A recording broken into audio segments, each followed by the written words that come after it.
Hello, Declan. Hey, Renew, how are you? I'm good. It's a good day when a great guest is in town. Yeah, it's been fun today welcoming a friend of the podcast, we could call him now, Professor Greg Shaw from UCL in London. When was he on the podcast? Oh, just recently, but he was just on the big screen, and now here he is sitting next to us in the studio. Welcome, Greg. Thank you very much. Thanks for having me. And of course, a great friend of the podcast here with us, Nathan Lawrentschuk. Welcome back. Thank you. Great to be here. Good to see you. Nathan's been there from the very start of the podcast, hasn't he? He's been a clinical advisor and great to have you back in person in the studio. Not only that, he's been in the European Urology podcast, the EUO podcast. Nathan's no stranger to the studio. So we thought we would revisit that cracking podcast from a few months ago, which was about the Neurosafe randomized control trial that Greg and his team published in Lancet Oncology and read out at the EAU. So the link is in the show notes to that episode of the podcast. And he's down here this week talking about that same technology, Neurosafe, the frozen section technique, which we'll go into in a second, and also other technologies that can allow us to assess the margins around the prostate when we're doing prostate cancer surgery. So it's a hot topic, isn't it? Absolutely. I mean, any great surgical trial like this is always a hot topic, but this is a it's a topic that's been of interest for a long time, and finally a trial that shows a difference. So intra-operative margin assessment is all the buzz these days. All the buzz. So I'm going to do a pathetic attempt at an explainer of what the Neurosafe randomized control trial is. Please forgive me, Greg, or jump on in when I'm mangling it for you. When you have the expert right here, go ahead, Declan. So I'm going to do that. And we'd also like to thank our partners, Device Technologies. They're silver partners of the podcast. Who support robotic surgery here in Australia, but they're also supporting a new technology called Histolog that we're going to hear about later in the podcast, which is another method for assessing intraoperative margins, which we're very excited to learn about while Greg's down here. But so Neurosafe, the Neurosafe randomized control trial. Well, regular viewers or listeners to the podcast might remember when I visited the Martini Clinic back in 2022. When I was on my sabbatical, I saw them do Neurosafe, and I've been a visiting professor there before. I've used Neurosafe back in like 2019 or 2018. So in this technique that the Martini Clinic developed, the Neurosafe technique, during surgery, when we are removing the prostate from all the surrounding tissues, we are concerned about whether the cancer is reaching the margin. It's touching the edge. And out at the edge is where the nerves are, the so-called nerves that run up to the penis and provide the ability to have erections. So in prostate cancer surgery, it's always a balance between, have we got this cancer clear? Have we got it out with a clear margin, a negative margin? And have we been able to maintain or preserve some of those important nerves that are running up to the penis, the nerves that are important for erections? So, of course, if we are very worried about the cancer, we'll take a nice wide margin around the prostate, which means we will be damaging those nerves. Sometimes we have to. That's necessary because the cancer is growing out there. Whereas we love trying to preserve those nerves as best we can because we've always thought that might improve the ability to have preserve or regain erections following this type of surgery. But the concern has been that if we do too much of one or too much of the other, we might either leave some cancer behind or we're not going to have any chance of recovering erections. So enter Neurosafe because it's a way of helping us try and do better preservation of the nerve bundles. And it involves a technique where the prostate is disconnected and removed, but before it's sent off to the pathology lab, the pathologist will come to the operating theatre, or we send the prostate to the pathologist's laboratory, and they do an immediate assessment called a frozen section. They do a snap assessment of the edge of the prostate to see, have we got a clear margin or do we need to take a little bit of extra tissue? The idea being we can be a little bit more ambitious about trying to preserve those nerves without leaving cancer behind. And in the Martini Clinic, Marcus Grafin and team have been doing that for years and years, and we've shown examples of it on GUcast in the past. But what they hadn't done was do a randomized trial, which is our gold standard of proving one thing is better than another thing, to actually show that the Neurosafe technique can do one of two things. Two things in total. Number one, lead to increased rates of nerve sparing. So instead of doing some nerve sparing for men, you do more nerve sparing for more men. So more men get the opportunity to have those nerves preserved because the Neurosafe technique allows us to be more confident about the cancer result. And second, by preserving more nerves, the question is, well, does it lead to an improvement in erections? And That's what Neurosafe randomized trial showed us, I think, Greg, wasn't it? Greg Shaw, yes. It showed a randomized trial, 400 plus patients, and it showed that the rates of nerve sparing went, I think, from about in 50% of patients. And this was, trying to do a lot of nerve sparing, but getting the balance right up to like 88% of patients or something. So by using Neurosafe during these procedures, it meant that a lot more men were getting nerve sparing. And the second important thing was, yes, it did translate into better return of erections for these men, statistically significant, clinically significant. And that's why this trial, when it got published and read out in March at the EAU by Greg, when you presented it to a huge conference, it got global headlines and lots of excitement. So that's my explainer. Not bad, Declan. Yeah, actually do it again. It wasn't quite right. No. Greg, how did I do? No, you did very well. 82% got nerve sparing with the Neurosafe. But yeah, other than that, spot on. And really nice to see that translate into patient-reported outcome. This really speaks to the fact that nerve sparing works. It allows these guys to regain potency. And it's really important. Sure. Nathan, it got a lot of reaction everywhere, didn't it? It did. Patients are asking us about it, but yeah. Huge amount of excitement. I think it's really interesting to reflect on the era we're in. So I was just talking about this the other day with some of our registrars. I said, prostates have never been interrogated as much as they are in 2025. Now, I mean that in the sense that they're having high-quality MRI, PSMA PET-CT, transperineal biopsies, let alone anything else that we can add intra-operatively, for example, when removing. So I guess in my mind, we're saying, well, we plan our nerve sparing based on the biopsy, the imaging, as well as maybe DRE, et cetera, in that sense. So a lot of people would say, oh, this is a really, really good tool. But I reckon I'm pretty good at planning my nerve sparing. I decide, this is not going to be of any use to me who's in someone who's got a unilateral tumour on the right side, and so on. And then I say, well, of course. Well, then on the left side, where you were thinking about doing either no nerve spare or partial nerve spare, this might turn you from one of those. And I think that's really the point, isn't it? That it doesn't have to be used on every single side of the prostate, upside, downside, sideways.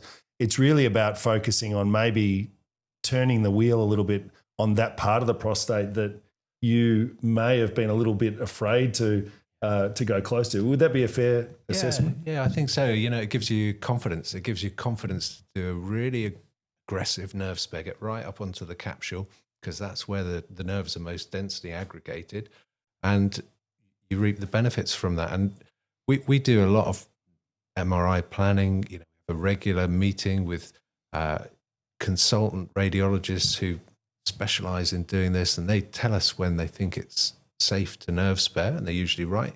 But when they sit on the fence, it's those cases that you've got a good chance.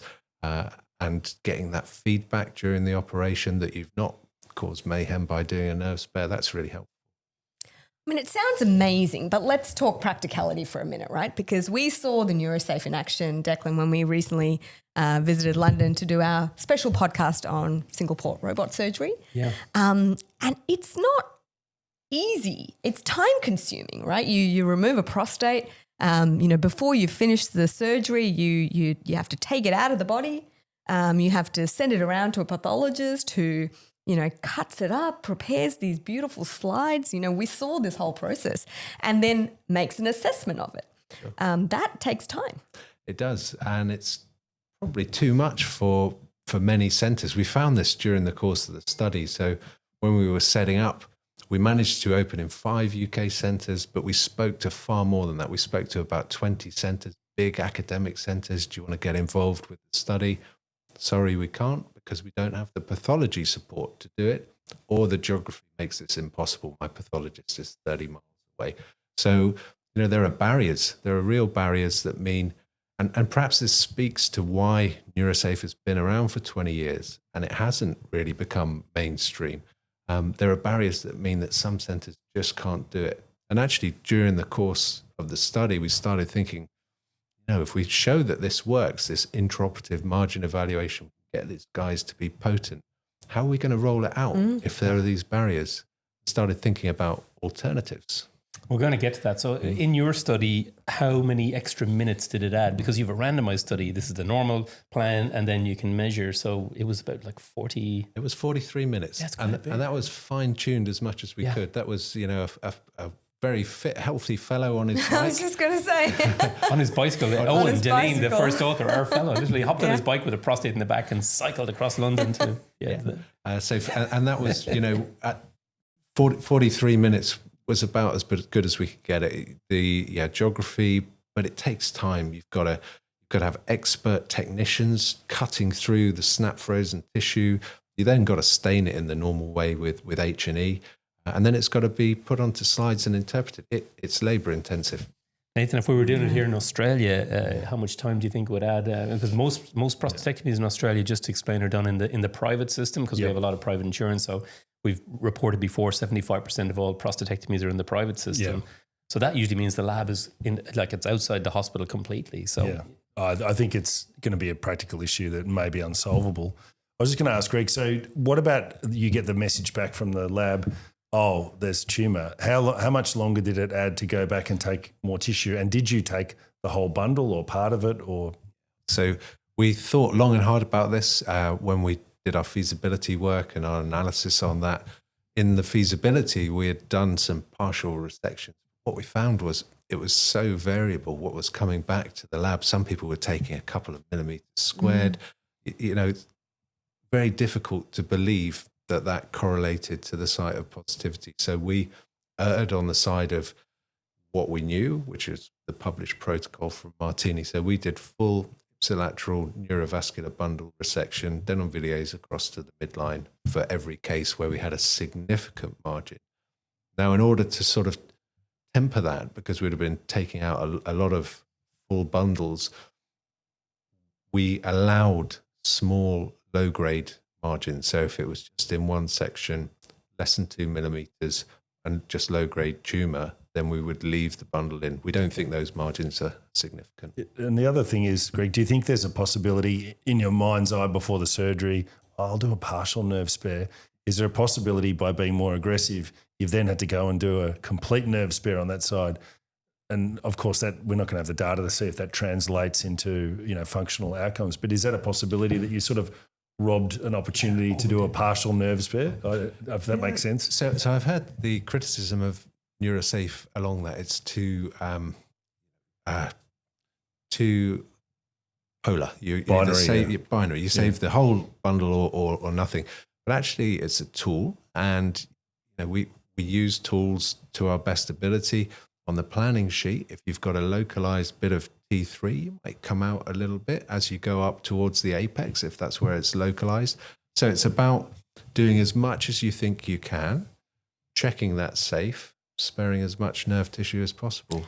And Greg, how confident were your pathologists in calling that margin? I mean, did they feel confident that they could deliver an accurate result in that time and test the appropriate area and give you a fair indication? Yeah, I mean, it requires specialist knowledge and experience to read frozen sections of the prostate. We had that. We had that for all of the centres that opened.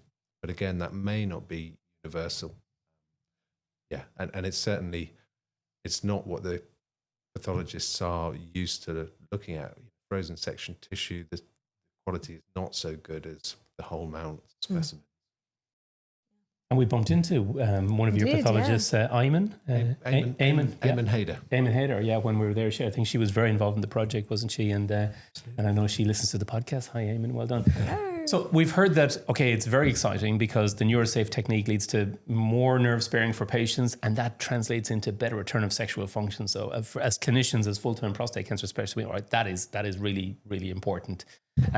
We've also established that there's a lot of pragmatic issues that are not easy to overcome and never will be because of the necessity of having a pathologist either in the operating room and doing all the processing, which takes some time, or having to send the prostate, which adds even more time.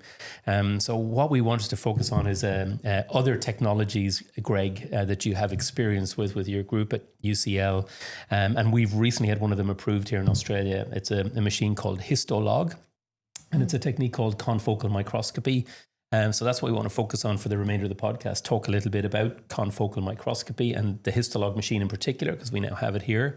We're going to cut to a movie in a second and show the Histolog in action, because you came into the operating room today and did a case with our colleague Marlon Pereira. And Nathan did the first case in Australia just last week with this Histolog technique, and we're going to pick your brains about this. You have experience of some hundreds of cases, but before we do, we're going to go to the operating room where earlier today we did a case. Marlon Pereira, our colleague at Peter Mac and Epworth, was doing, I think, the second case in Australia after Nathan did the first case last week. And we had Greg and Elwa from Salmon Tree, who are the Swiss company behind it, in the operating room. So let's see how you do a histolog for a radical prostatectomy margin assessment. So I should warn you that there are some surgical scenes coming up here. Nothing too graphic, but look away for the next few minutes if you don't like that type of stuff. So how do we do histolog intraoperative margin assessment? Here we will show you snippets from 3 cases we did this week during robotic radical prostatectomy. One performed by my colleague, Associate Professor Marlon Pereira, and 2 others performed by myself. Once we have performed the first part of the surgery, which is disconnecting the prostate from all of its surrounding structures, including the nerve bundles, we then remove it through an Alexis wound retraction device you can see here, and bring it over to the histolog machine in the corner of the operating theatre for assessment of the surgical margins. The prostate is dipped in a special reagent for about 15 seconds and then washed in normal saline and carefully dried.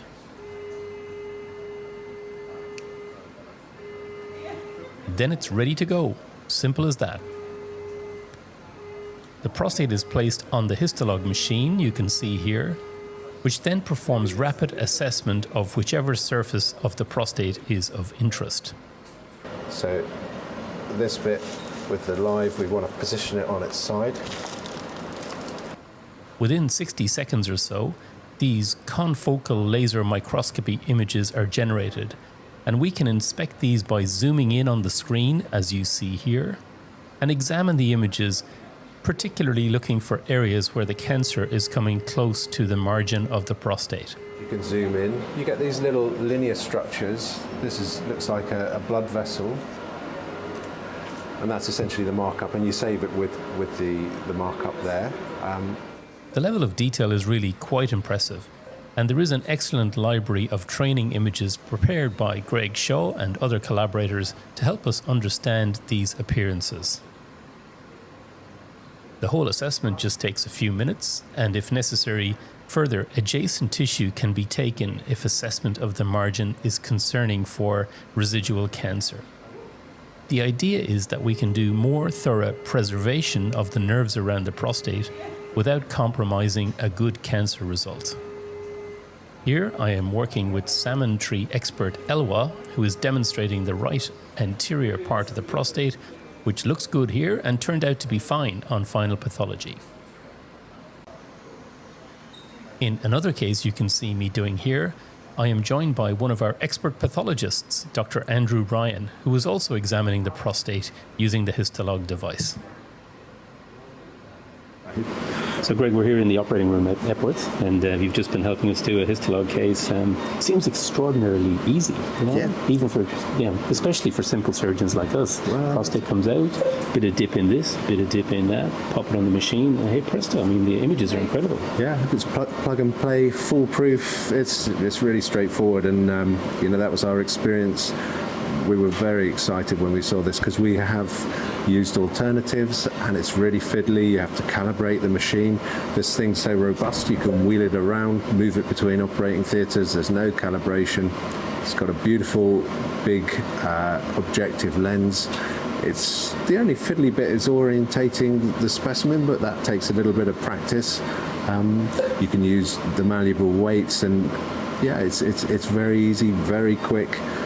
And if it doesn't work the first time, you can generate another image. You just showed us that. You showed us there was a tiny bit of movement in one of the positions, and you were seeing it on the screen in real time. Yeah. And then you just adjusted the weights or took off a weight, and then bang, they reacquire seconds, you know? Yeah. So certainly from the workflow in the operating theatre compared to the burden of Neurosafe, the Rolls Royce of this type of intraoperative margin assessment that you've done in your trial. Yeah. But the key question flowing on from ultimate is, okay, the images look great, the workflow's great, but how accurate will it be? How helpful will it be in us being confident about doing more nerve sparing? That's the goal of this, while still getting acceptable information about the margin status. And that's work ongoing, but your gut sense on it from work you've done? So we've published several papers on this. Others have published as well, which is always reassuring. The accuracy seems to be very good, and that's multiple users across multiple sites. Seems to be pretty consistent. Even relatively junior pathologists, once they've learned what the images look like, they're able to interpret them. So that's very encouraging. Overall, I've been very impressed. There are a couple more pieces of data that will come out soon. One is the IP8 study from Imperial, which we collaborated on, which images all aspects of the prostate. The accuracy is very good in general, but it seems to be that posterolaterally, the bit that we're really interested in, for the Neurosafe-like procedure, which we call Lasersafe, that seems to be more accurate still. So it lends itself. The problem with the apex and the base is you get a lot of artifact, diathermy. It's difficult to... The shape is different. Yeah, you've got to sort of balance it on the end of the prostate if you're doing the apex and hold it still. So it lends itself more to the posterolateral, which thankfully is the bit that we know what to do about it if we got a positive margin from the Neurosafe. So all of that fiddling around wasn't in vain after all. Fantastic. Thanks so much. No, pleasure. Oh, that looks pretty good, doesn't it? I mean, a nice, neat little machine in the operating room. No need to take the prostate anywhere, and no need to cut it up. Yeah. To stain it. A whole mount of the entire prostate. Yeah, just like that. And potentially whatever orientation you want and whatever margin you want to look at, and almost instantly you get a view of the histology. Your pathologist, Eamon, or our pathologist, Catherine, Andrew, they can be sitting comfortably back in the office looking at it real time as well, and manipulating it, as Greg explained in the video. Yeah. So the workflow certainly looks better. Greg already seems to overcome a lot of the challenges we just discussed. Yeah, and that's what we thought the first time we saw the machine. It was almost like someone had been listening to the things we've been complaining about. This robust machine that can be wheeled around. It's got a nice big objective lens. It generates images that are not so large that they can't be transmitted. So it allows this real-time remote viewing, and it doesn't damage the prostate at all. You can do histochemistry on the tissue. It's not affected, so you don't lose that definitive diagnostic information. So we were thrilled, and our initial experience was really encouraging. So been in science for a while, and most of the time you try something new, doesn't work. This time, from the moment we picked it up, we were getting images that pathologists felt that they could identify positive margins on. Nathan, No, look, I think it was very easily, something that would become part of our workflow. You just have to use a different port at the start. You've got to extract the prostate anyway. That doesn't add too much, in fact. The scanning and things was excellent. And I mean, I guess from the point of view, we scanned the whole prostate, but you could just focus on the sides you needed to. And I guess I was going to ask Greg, do you think it's possible urologists could get good enough to actually interpret their own images, or is that a bridge too far? Well, there are easy ones and difficult ones. So, when you do a nice close nerve spare, you're right up onto the capsule. There's very little vascular neuronal tissue left on there, and there's no glands visible. And it looks kind of flat, planar, and I think I could probably spot those, but it's not every case that has that. If you've got the geographic kind of purple splodges that indicate that there is a gland at the surface, knowing if that's cancer or benign, that's beyond me. But it does lend itself, it's a digital technology. As we generate several thousand images that you would need to train an artificial intelligence to interpret these. Wow, that would be the ultimate goal, wouldn't it? To put these on there and have it spit out an answer, and it's a positive margin. It's right there, and within seconds. Seconds. And you could see the workflow. I think that's the future. Yeah. I definitely think that's the future. Backed up by good histopathologists, of course. Of course. Underpinning it all. Well, the pathologists are absolutely key to it as it stands. Even in order to train the artificial intelligence, the images would need to be carefully marked up by experts. And this is a very different way of looking at the tissue. We're looking at it en face rather than in cross-section. Although the images are designed to look a bit like H, they're not quite. You don't get the cytological features, but you get a sense of the structure of the glands, which tells you if it's cancer or not. It does take a bit of expertise, though, and our pathologists in London are now pretty comfortable with it. The question is how we then share that experience across other pathologists so that they don't have to start from scratch. It took a bit of work to develop the training set for the pathologists. We've now shared that with Salmon Tree. They have an online training program which is available, which I think will help. But I think there's going to need to be a collaboration between. And do you have a sense of how good Histolog, a beautifully simple looking gadget as we saw in the video, is compared to that kind of gold standard of a frozen section for assessing the margins? Is it good? Is it as good, or is it good enough, we might say to you? So as it stands, we've got data from several small series. Ourselves in London, a team from Holland presented their initial findings. The accuracy is pretty good. It's not as good as frozen section, but you've got to remember we're just starting out with this. We're likely to get better. There's also a new paper that's in submission at the moment reporting on the IP8 study by Imperial. They looked at over 100 cases, scanned every surface, and compared the images to the whole mount pathology and the ability to detect margins. And what they found was that anywhere on the prostate, if you've got looking for a margin over 3, really don't mind the short, and the accuracy again was very good. That paper will be out soon.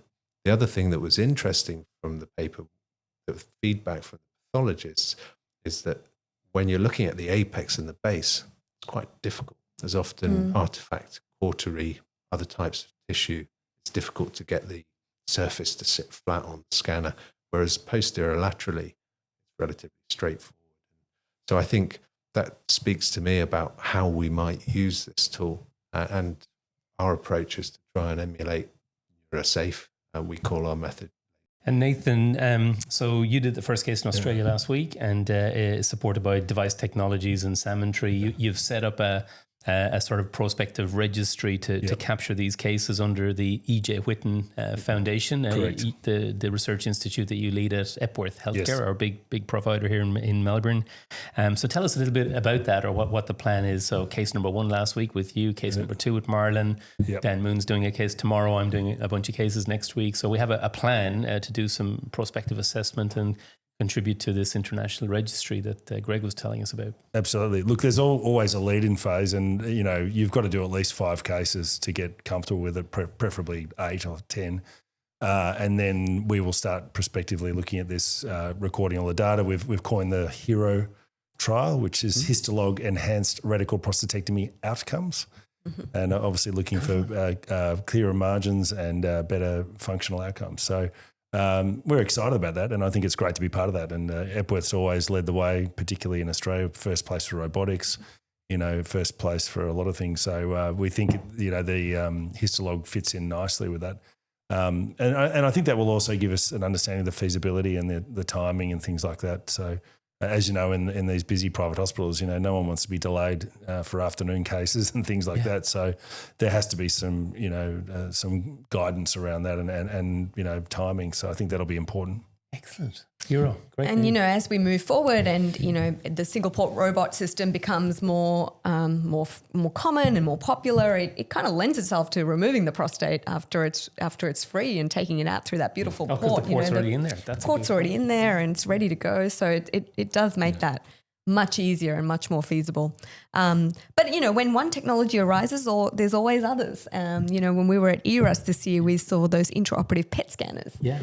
Zeos, that was very nice. Nice little machine. It reminds me a little bit of the Histolog scanner in a way. It did. The Histolog scanner, you put the thing on, but Yeah. have you seen this machine, XEOS? Ken Herman and Boris Hadashik have recently published a paper on it, but yeah, you pop it in the thing and whoosh, it gets sucked down in an elevator into a mini PET scanner in the corner of the operating theatre and pops up again. So intraoperative margin assessment with PET CT. There are other confocal technologies out there, and then Raman spectroscopy. So I think, what one of the most exciting things about the Neurosafe trial is it's now really focused everyone's attention on maybe more pragmatic technologies for intraoperative margin assessment.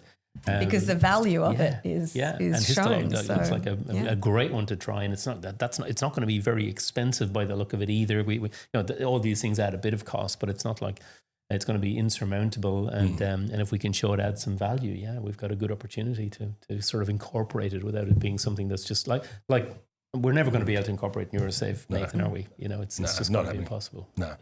So I think that you've got to look for a solution that's as close to that gold standard as you said. And I think there may be several iterations or ways we do things, but I think we can get pretty close to that.